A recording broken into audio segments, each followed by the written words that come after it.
Hi guys, good evening. We're going to have another Q&A. Koloy has prepared some questions. Yes. And these questions are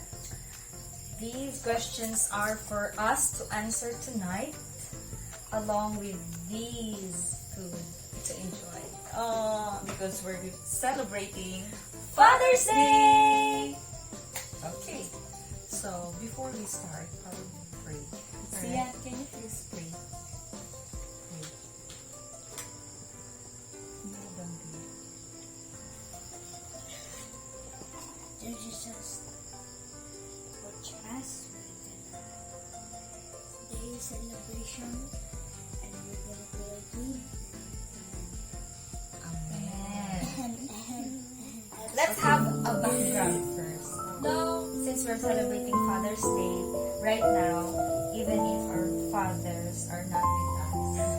I actually lost my father 2 years ago over a complicated disease. But still, we celebrated because we remembered our fathers. And we celebrate with all the fathers out there. Yes, happy Father's Day. My father also, we lost him over almost 20 years already. He's not, I don't know if he's dead or what, but he was gone. He was missing for some time.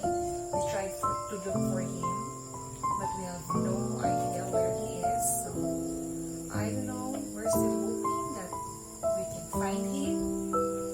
But if not, I don't know. But we have been praying for him always.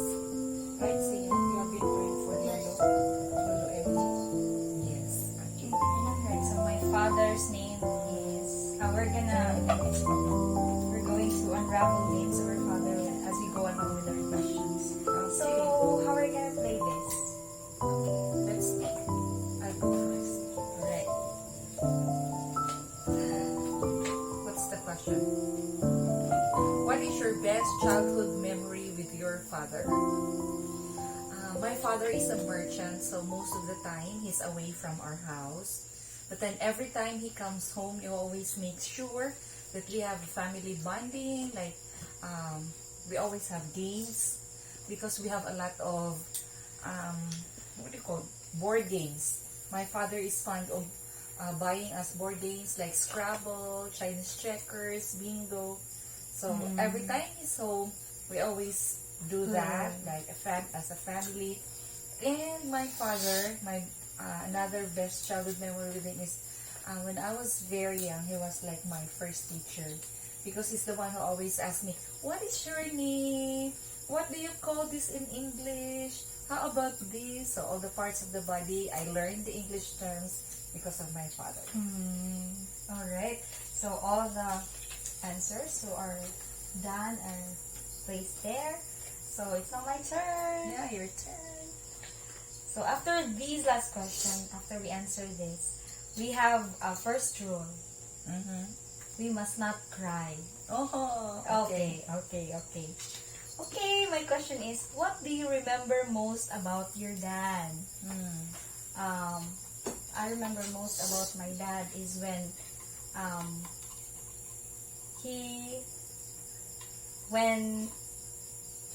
I have a lot of memories about my dad. But I remember most about him when he used to drive a tricycle because he's a tricycle driver back then. From grade school, he used to fetch us in school to our house, and then he will beep us when he is already there to come fetch us up towards the school because yung magkuan pa gani siya, mutuyok pa siya, malimulibot pa siya, kay sayo man siya sa buntag magkuan, sayo man siya sa buntag start of drive, mga alas 4, naga-drive na siya. And by the time, mga 5:30 until 6, iyang bana-banaon na. By 6 o'clock, we are all done with our preparations for school. Then when he beep, You must be ready. we must be ready and make sure that we are already outside the house. Because if not, we are going to walk towards our school. So that's my that's straight. most of the memory about my dad. So, Okay, my turn. Sian, do you want to answer? No. I will ask. Okay. This is you can answer. Answer mine. You When answer was mine. the last time your father like you had a spanking, right? Actually, I can only remember one time when my father spanked me, and you know how he spanked me? It's just like this. wow. But that was for me very unforgettable. It was only once because my father is soft spoken, and every time we make mistakes, he usually just talk to us. But that time, I think it was a big mistake I made. I was young, but then probably for him it's a serious thing. So when he talked with me about that, for me to remember it, he spanked me on the hand that way, and for me it was like more thing to be remembered than my mother spanking with a stick broom. I always remember that. Like every time I'm on a situation like that, I would always remember that Papa wouldn't like it. So I tried to refrain from doing that. Alright, thank you for answering. Now my turn. What do you like most about the job of your dad? So as I have said, he was a tricycle driver, and that's one thing I like the most about his job, because we get to be free from the fare of everyday travel from school towards our home and home to school. So that's it. and then you enjoy it. When you're kids, you like to We enjoy joyride because Joyride. that time tricycles are very popular. It was the boom of the tricycles back then. So in our town, so it's very exhilarating. it's like having a car already back then. Back then. It's very exciting. Oh, what question you failed to ask your father? What question? Probably like I wanted to ask him if it's up to him, what would he really want me to take as a course? Because it was my choice. Like they just let us choose whatever career we want. But then probably I would have asked him, what do you want for me? I might not probably really follow it, but then I'm just curious what would, because parents also have this thing that I wish my daughter or my son would do this, but then he doesn't tell us. So I'm curious, what would he have wanted? Alright, so thank you. I have my question here. How old is your dad? So the last time I saw my dad was when he was on his deathbed, and he was 53 back then. So he died at 53. He died at 53. Not that old. Okay. Ta-da. Yes, ako If na. that is an acronym of adjectives, what would it be? Dedicated.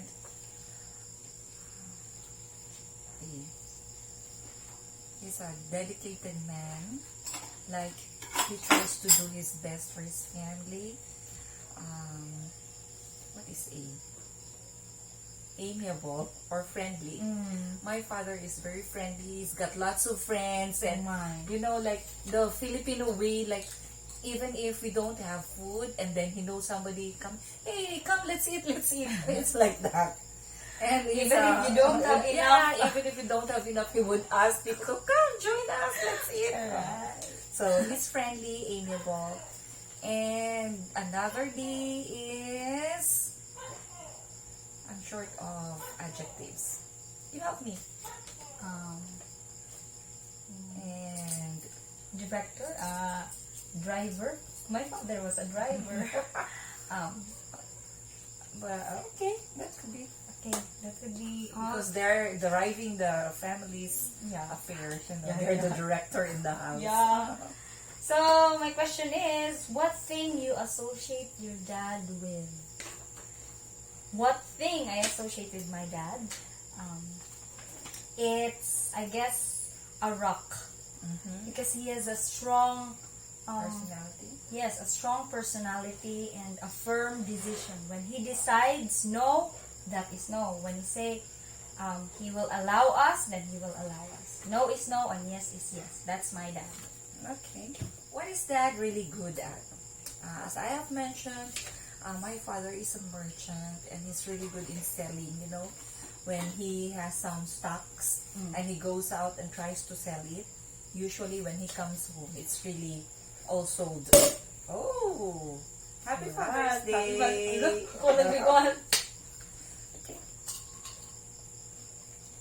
So now is the time for our toast at the middle Yeah. of our conversation. Sian, you want to join us in our toast?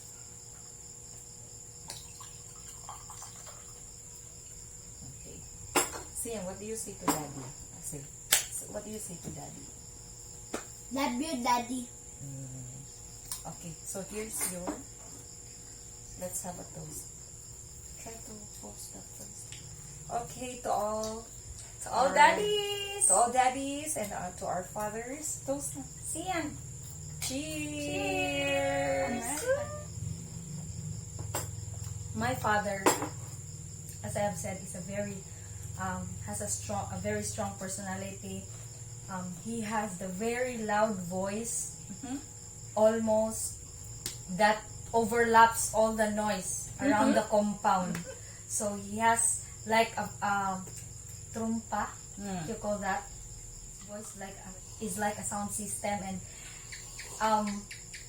every syllable of my name, when he utters it, it's like it will ring in your eardrum like a repeating sound, Glowing! and echoes until all of my nerves are very tense, and then I'll go home. So I think that's one thing why I don't usually go to my neighbor's house, because I'm afraid if He will call you. he will call me. Usually when he calls me, he has something for me to do, like a chore in the house, like this and like that. If I fail to do that, I will have my consequences. Well, my father is, as I have mentioned, very soft-spoken. So if he calls us, he will just like for me, you know what he calls me? Alin. Because when I was young, my name is Annalyn. But then when he asked me, what is your name? I was like, my name is Alin Okan. Because you're very... Because, you know, I cannot pronounce Annalyn. So, Alin. So, he calls me Alin even until I grew up. Alin. Okay. Next question. Alright. How does Dad make you laugh? Where, my father is a storyteller. He's not really that funny, but he's storyteller. So, it depends on his stories. Like, there are stories that will make you laugh. I cannot really remember. But then, all I know that I always enjoy having a conversation with him. Okay.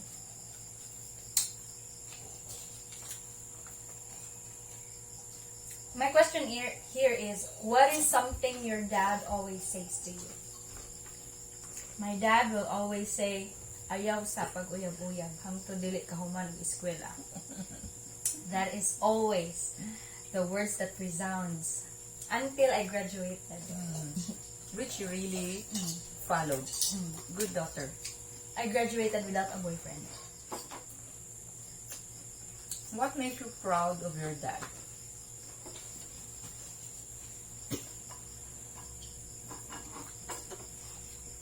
Well, my dad is he didn't even graduate college. Like among his siblings, My dad too. he's the only one who didn't finish because he was the eldest. And 3 of his younger siblings were actually engineers, and another one is a CPA. But then, during that, at a very young age, he has learned how to do business, and he became a manager of, a medical company. A supervisor, not manager, but supervisor of Cortal. It's like biogesic or Like a med-direct. it's like a metric. And then, because he's already earning money, so he didn't dare to finish his college anymore. But then I'm very proud of my dad because even if he's very good and he's good in math, he's good in English, I know he's really good. And the most important thing is he's got a very good people skills. People smart. You're right.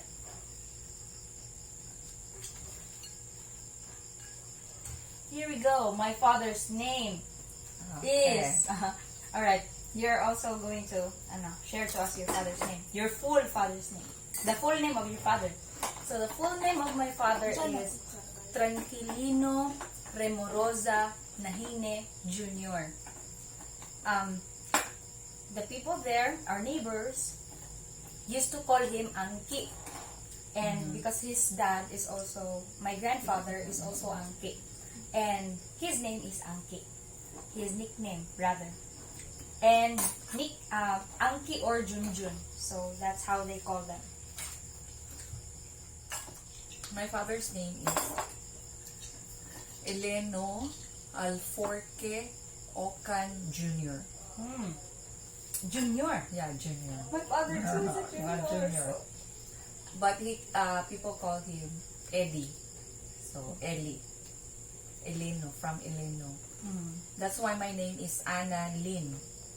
From my mother, Annabelle, and Eleno, so Anna Lynn. Alright.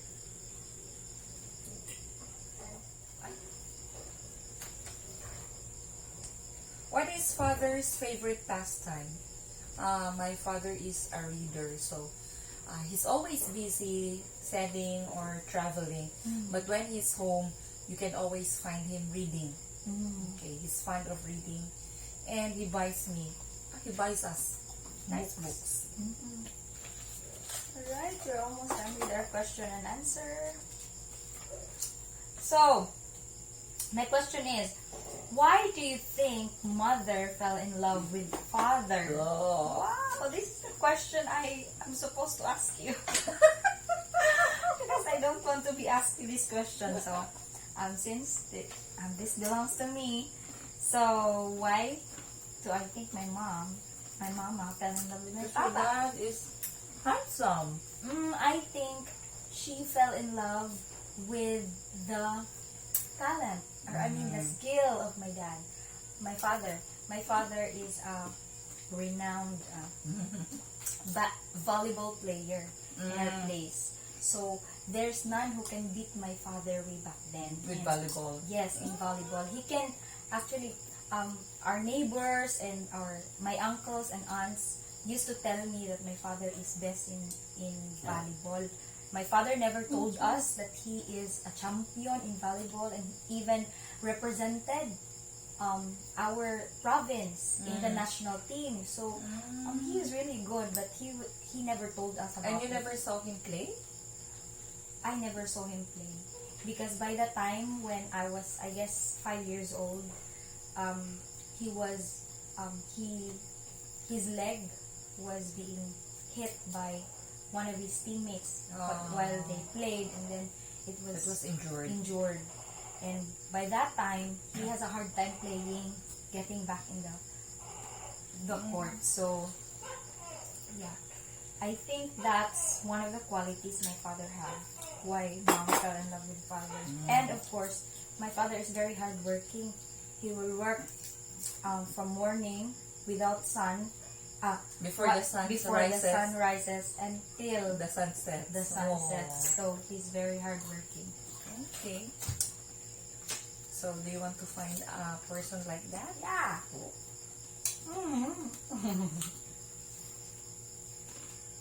What are the 3 important things or possession you think your father couldn't live without? I don't think there is. Because my father lives a very simple life. He's fine if he doesn't have anything, like if he doesn't have shoes, if he doesn't have new pants. He doesn't care because he knows he will survive. He's very simple. He knows he can survive even without those. And before we lost him, there was no cell phone yet. So even if even if he's got a cell phone, probably I think he can still live even without it. Alright.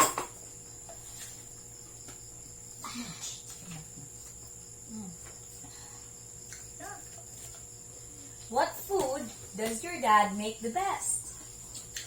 My dad makes the best. Ramyan. No, not ramyun. My dad makes the best of any Whatever. kambing. Kambing? Yes, that is his specialty. Cooking any recipe with regards Kambing. Or kambing goat. or goat. Goat's meat. So goat's meat, he's very expert to that and very tender. And he And that, the smell, Not greasy without that and- smell. without the smell. It's very tasty. According to my uncles, when Papa will be the one to cook the goat, our aunts and uncles will be like they really want the recipe of Papa. If it's the recipe of Papa, then they will immediately eat, and most of it will be consumed immediately. So probably that's another thing your mom likes about him. Maybe, yeah. What do you think are the best gifts you could give to him? That material, I don't know, whatever material gifts I could give to him. But then I believe, like, while I was growing up, I made him happy and proud because I was a good girl. I'm an obedient child. So I try to do my best. I try to obey them, Mama and him. I try to be good in school, in church, in the home. So I think somehow that made him happy. And parents, they wouldn't ask really for material things because I remember when I was already working and I tried to give him a portion of my salary, he didn't receive it. He tried to give it back to me. He said, "No, it's okay. I can still go and go." "No, Pa, that's my gift for you." He said, "No, you can use it for some other things." If I give him money, he wouldn't want to really receive it. So what I did was, because after me, I had my sister. So in order to be able to at least repay him, I told him that I'll be the one to send our youngest brother to college. So I was the one who paid for my brother's college from first year until he graduated. Sorry. Because that's my way of repaying him. Wow. That's your last question. This will be my last question. What is your dad's favorite food? My dad's favorite food is let me remember. My dad's favorite food is I remember. My dad's favorite food is bulalo. That is his favorite food. Like every Sunday, he will work hard from Monday until Friday because at Saturday he will not work. But from Monday until Friday, he will work hard and he will always spare money for 1 kilo of beef so that we can make bulalo for Sunday, and that will be our Sunday's lunch. So we used to eat together during Sunday, and my mom will be the one who will lata the meat of the beef as much as possible, as tender as it should be, because that's what my papa really likes. So my dad's favorite food is bulalo. His favorite color is I don't think my dad has a favorite color, but usually his apparels has always a touch of white and blue or sky blue, and just like that. Even his perfume is color blue. So I guess that's his favorite, but he never told us that is his favorite. It's just implied, I think. So his favorite song is I think all of the songs of Asin. Do you know any song of Asin? Like, Yeah, I know the Asin group, but I cannot remember their songs. And here's the last question for me. What is your father most angry about? Okay, like relate to me. So remember I said like there was only one time where I can remember that he spanked me. Okay. Actually, I was in grade 5 that time, and my auntie, who is very close to me, she's actually my mom's first cousin. She was college that time, and then she had a boyfriend who works in the ship, you know. And then that time, a seaman? yeah, seaman. So that time, the ship where his boyfriend is working will dock in the port of our city. And so she wants to meet him, but she doesn't want to go there alone. So she went to our house and asked permission from my mom if she can bring me with her to the port. You know, I was grade 5 and I was close to her and her boyfriend actually. You're And excited. Yeah, I also, because every time we go out, they would go eat, so I get to enjoy food, and then they would buy me something, you know. Kids, they would love that. So I went with her, but then the ship will only stay in the port for about an hour or a little more than that. And you know, lovers, that is not enough. So that ship from our city, it will go to the next city. Like, we are in Uzami City. So from Uzami City, the ship is actually from Cebu. So it goes to Uzami's, and then it will just let the passengers get out from the ship, those who are bound for Uzami's, and then it will go to Iligan. And so her boyfriend said, why don't you join me to Iligan so that at least we can still have more time to talk? And then of course my auntie wants that, but then she cannot let me go home alone. So she asked me, let's just go. Iligan is just an hour or 2 away. So once we get to Iligan, we will come back by bus. Okay? So we went to Iligan. Okay. But then when we went to Iligan, we passed by our uncle's house, another cousin of my mom. And when we got there, they wouldn't let us go home because they're also excited that we went there. So they let's go to. They accommodated. They really tried to accommodate us because they're also excited, and my cousins, you know. So we decided that we would just go home the following day. And so that's what happened. And my father, when he learned about that, he wasn't happy. So that's why I got a good spanking because of that. And I think that's the only thing that I have done, which really, because as my father is a little bit strict. Like when it's 6 o'clock in the evening, we are not supposed to be out anymore, especially for girls. Yeah. We're supposed to be inside the house already. And so things like that, like going away to another city with my aunt's boyfriend. So my dad didn't like that because probably for him, like, what is my auntie doing? I think my dad and your dad has the same type of like disciplining us. My father used to tell us we must be at home 5 in the afternoon. So you're earlier. Ours is 6. 6. My dad, it's 5. When the rooster will crow, you have to be at home. Yes, we must be there inside the house because if not, if he arrives He used to garahe man. He used to garahe because we are just kanang renting.